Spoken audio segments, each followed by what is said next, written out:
be the second video in the series of fundamentals of filming, and I'm applying this to the video editing process of this. What we're going to be doing in this video today is we're actually going to be setting up a new project. I basically went over the ergonomics and the layout of Premiere Pro CC 2015 in the last video. In this video, I'm actually going to get started and actually working in the program itself. So in this video, we're basically just going to bring in all our footage, and we're going to set up the editing program and get it ready to get working on our project. So first thing we're going to do here is we're going to open our program. Alright, once everything opens up, we're going to start a new project. Now this is basically going to pop up with this window. First thing you're going to do is you're going to establish where you want the project located at on your hard drive, what folder you want it in. What I do is I actually create separate folders for each project that I'm working on. I actually already have this folder established. We're going to, and I basically have it named by the artist and the name of the song. So select that folder, and now you're just going to name it, and I'm just going to basically name it the same thing as the artist and the song. And what we have right down here is we have these settings will pretty much stay the same all the time. We're always going to be working off of a time code. We're always doing audio samples.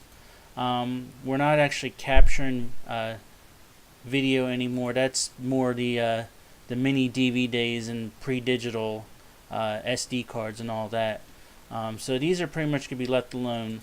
If you click on Scratch Disk is basically anytime you do any kind of effect or alter in a clip in any way, it basically systematically creates new clips.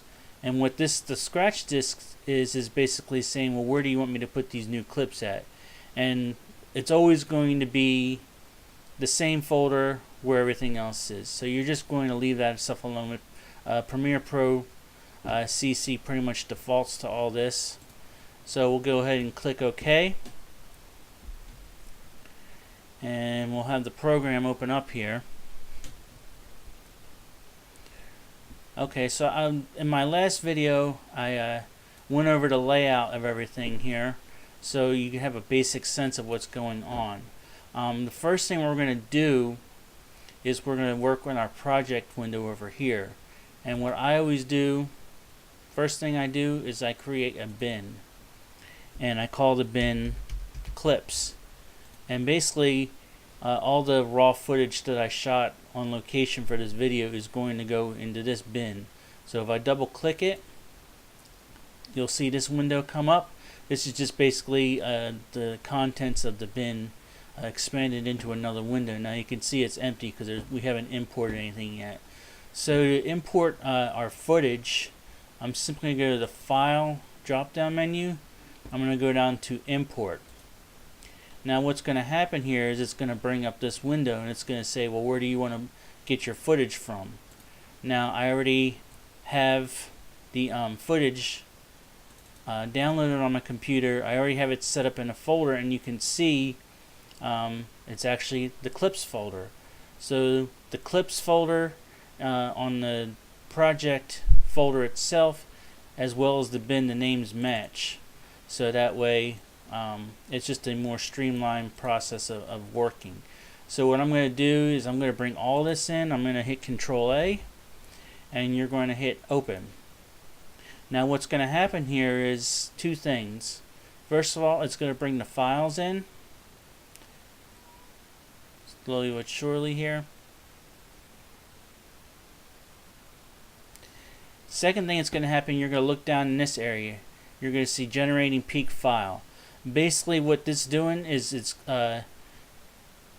making every clip available to work in Premiere. It's basically conforming it to work within the program, and it's going to do this with each file. So you're going to see each file come up, and you're going to see a progress bar go across here for each file. So we'll go ahead and close that, and that'll just kind of work behind the scenes. The next thing I do, and then you can see with the bin here, I can hit this down arrow and it'll show all the clips. If I hit the up arrow, bam, it's all gone. That way it's clean and it's out of the way. The next thing I'm going to do is I'm going to go back to import. Alright, now we're going to go back to our main project folder, and this is actually the song that we're going to be editing the video to. So I'm going to select that, and I always just leave that separate. I don't have that in a bin. So you're going to see right here it's still generating these files, and we can't edit any of these files until they're actually all generated, and it actually just finished right there. So in this project window, we have all our clips and we have our song we're going to use. Now the next step is to basically you're going to read right here, it's going to say drop media to create sequence, and what that means is any clip that you drag and drop into this area right here, when you drop it in there, it's going to set up the timeline to match the specifics of the clip that you shot. So if you shot it at 1080p 24 frames a second, it's going to set up the timeline to do that. You shot it at 4K at 30 frames a second, it's going to set up the timeline to do that. It just basically automatically adjusts the settings to perfectly match how you shot the clip on set. Now what I do is all of my videos, I export them as a 1080p file, but what happens is with the camera I use, the performance shots are shot at 24 frames a second, and they're actually shot at 4K. Now the slow-mo shots, which I shoot anywhere from 60 to 96 frames a second, the camera will only shoot those in 1080p. It won't shoot them in 4K. So I basically, since I want to export this as a 1080p file, what I do is I find a clip that I know I shot at 1080p, and I know this one is 1080p right here because if I go ahead and play it, you'll see it's playing in slow motion. It's already been conformed and everything. It's playing slow motion. So we're just gonna select a little bit of that, and I just hit the I button, which is also the endpoint here on your preview window. If I hit the I button, that'll start where you want the clip to get. When you drag it down, that'll start the clip, and then if you hit O on your keyboard, or you select the out right here, that'll select the end point of the clip. So you have your beginning and your ending of your clip. Now what I'll do is you can drag your video down, you can drag your audio down. I'm going to go ahead and drag the video down, and when I do that, bam, my timeline is all set up. If we go here, go to sequence settings, you're going to see it's basically exactly set up how I shot it, 920 by 1080, 24 frames a second. So anytime that I put a 1080 clip on there that I shot, it's going to match perfectly with the sequence, with the way that the timeline's already configured. Now what happens here is I'm going to go ahead and delete this, select it and hit the delete button on the keyboard. When we bring in a 4K file, which I'll go ahead and do now, I'll drag it down. What happens is you're going to get this message, and it's going to say the clip does not match the sequence settings because the sequence is set for 1080p, and this clip was shot in 4K. So you have two options. You can either keep existing settings, which will keep it at 1080, or you can change it, which will then change the whole timeline to a 4K timeline, which is not what I want to do. So I'm going to go ahead and keep existing settings. Alright, now you're going to notice once the 4K clip is down there, you're going to see there's a really big size difference going on here. Because what's happening is we have a 4K clip in a 1080 timeline, which means the 4K clip, the picture is a whole lot bigger than a 1080 clip. So since it's like basically looking at a big picture through a small window, you can only see so much of the picture because the window is only so big. So what happens in this case is, if we want to see the full picture, we're actually I'm going to segue this into the effects controls tab, which is right here. This is basically going to control all of your movement of your clip, as well as your rotation, your opacity, things like that. If we go ahead for the scale, which is scale is basically the size of the clip, we go ahead and make that 50%. You're going to see it made it fit all in the 1080 window.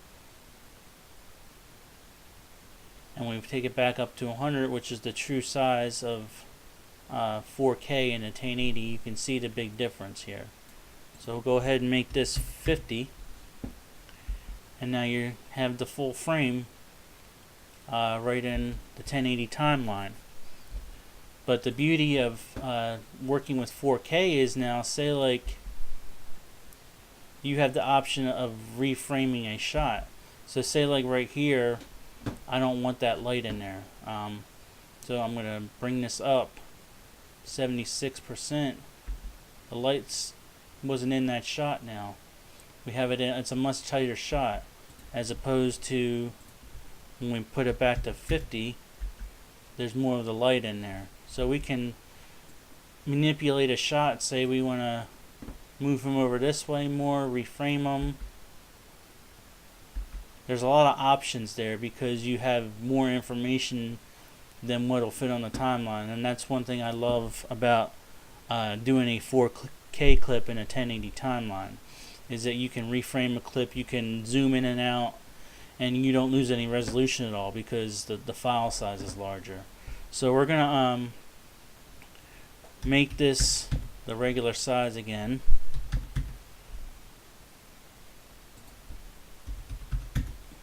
So now the whole frame's in the actual picture right now. Next thing I'm going to do, I'm going to go ahead and delete this. Once we have our timeline set up, I'm going to go ahead and select the song. And what I'm looking for here,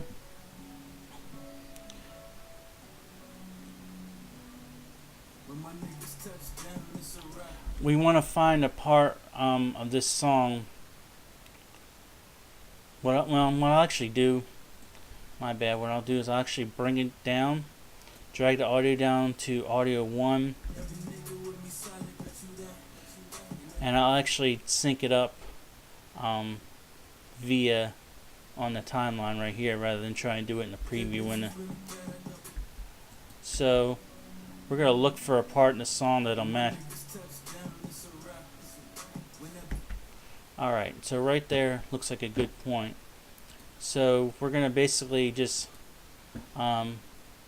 select our first performance shot, and we're just going to listen.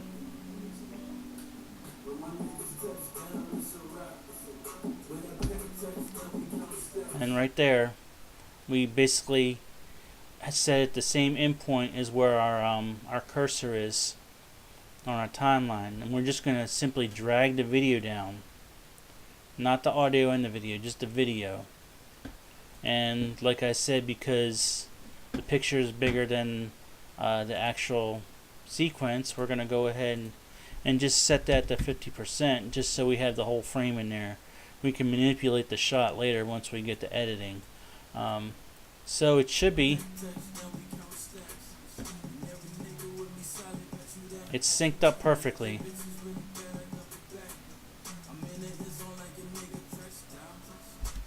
Now we actually have a couple performance shots here. I'm not gonna sync them all up for this. I'm just gonna basically sync a couple of them up.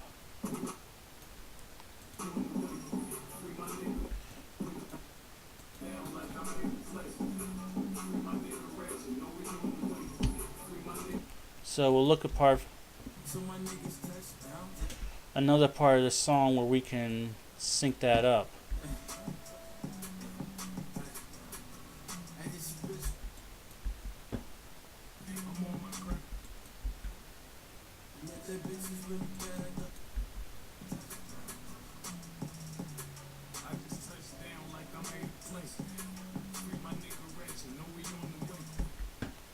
And I think that's matched exactly perfect. Alright, we'll set the in point there. Drag the video down. And we'll have to do the same thing again. Go up to our effects controls. Change the scale to 50%. Now we have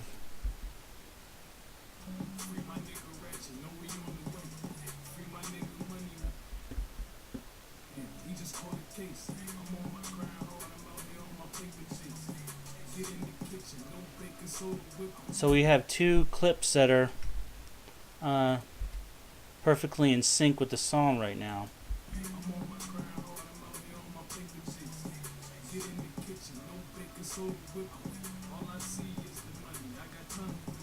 So right there, I'm going to go ahead, and a good practice of this is to save often. This Premiere is a lot more stable than versions of Premiere in the past that would crash constantly, but I've gotten in the habit of hitting Control S anytime I make any major changes in the video, just because the worst thing in the world is to make a bunch of changes and then have the software crash on you and you lose all of it. So good practice, Control S. Remember, Control S is your friend. So we basically have our project set up now. This is going to kind of conclude this video. The next video that I do, we're actually going to get in the process of editing it. But we have everything set up. We have all our timelines set up. We have our music on our timeline. We have our clips imported. I've showed you how to sync the video from with the audio actual song. And we're going to kind of conclude it right there. And stay tuned for the next one.